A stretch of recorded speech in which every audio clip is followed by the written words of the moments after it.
विधानसभेचा प्रचाराचा शुभारंभ आपण शामगाव नगरीमध्ये करतोय।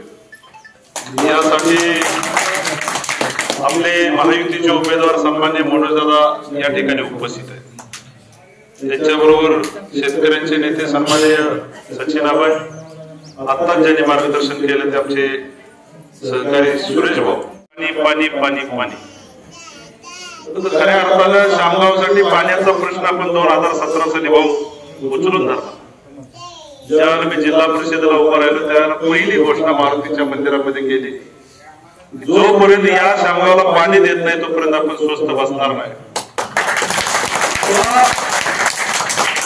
या प्रश्नाला खऱ्या अर्थानं वाचा गेल्या 24 ऑक्टोबरला आपल्या राज्याचे उपमुख्यमंत्री आणि आपल्या सगळ्यांचे नेते आदरणीय देवेंद्रजींच्या मार्गदर्शनाखाली शामगाव आणि पाचोनच्या पाण्याचा प्रश्न 100% सोडवण्यासाठी त्याचा जिहारी निघालेला आहे।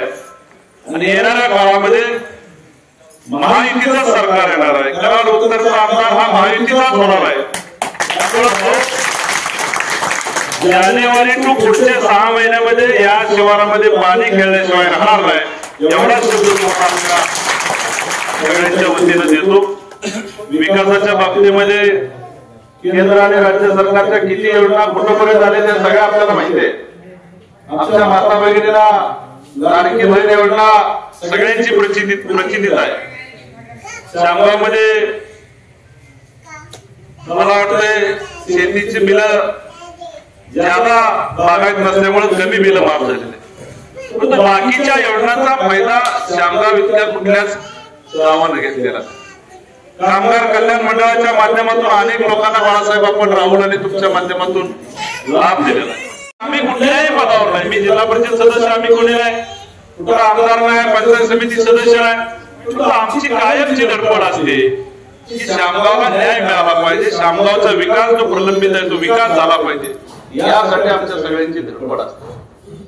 आणि निश्चितपणे विधानसभा झाल्यानंतर स्पेशल या गावासाठी जे काय लागेल त्या सगळ्या तरतुदी आम्ही पूर्ण करण्याचं वचन आज आम्ही ज्योतिबाच्या मंदिरामध्ये देतो।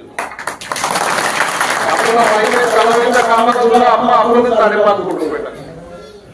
ज्याला 25 वर्ष त्या तलावाचं काम जमलं नाही त्याला आम्ही 5.5 कोटी रुपये टाकले आणि आता हे म्हणतात आम्हीच तलावाचं काम केलं। तलावाचं बी काम महायुतीच्या सरकारच्या माध्यमातून होतंय, पाणी सुद्धा टेंबूचं महायुतीच्या सरकारच्या माध्यमातून मिळतंय। इथून पुढे अनेक योजना शामगावमध्ये राबवण्यासाठी आम्ही सर्व नेते तुमच्या खांद्याला खांदा लावून लढण्यासाठी तयार आहे।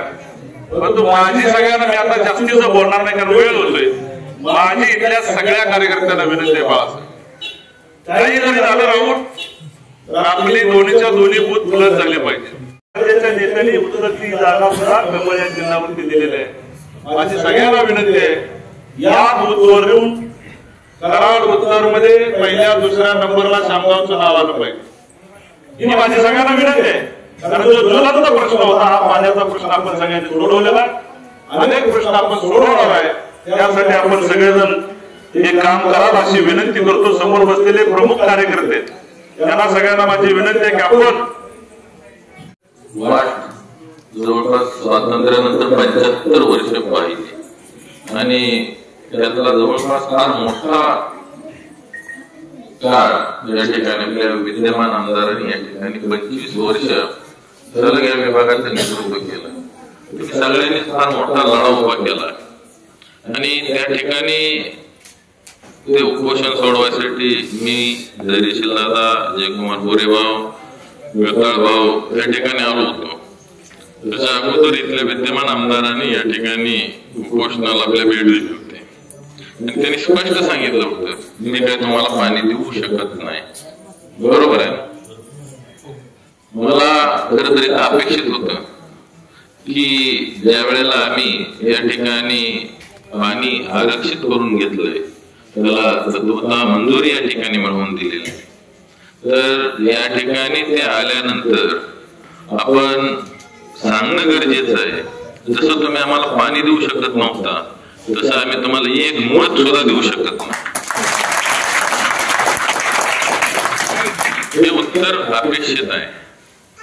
आणि मी आज तुम्हाला सांगतो, जरी याच ठिकाणी आज टेंबू योजनेमध्ये आपल्याला पाणी आरक्षित झालं असलं तर तुम्हाला माहिती असेल की खाली हनगरवाडी धनगरवाडी योजना आहे.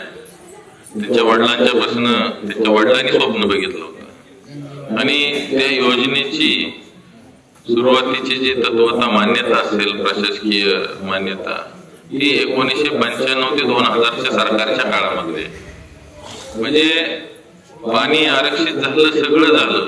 इकडं आमच्या मान खटावमध्ये 80 किलोमीटर पाणी पोहोचलं. परंतु आज या ठिकाणी 2014ला ज्या वेळेला युतीचं सरकार आलं त्यावेळेला त्या योजनांना खऱ्या अर्थानं आम्ही गती दिली. पहिल्या टप्प्यातलं पाणी आपण काढू शकतो आणि यासाठी या महायुतीनं आणि युतीच्या सरकारनं फार मोठा निधी या ठिकाणी दिला.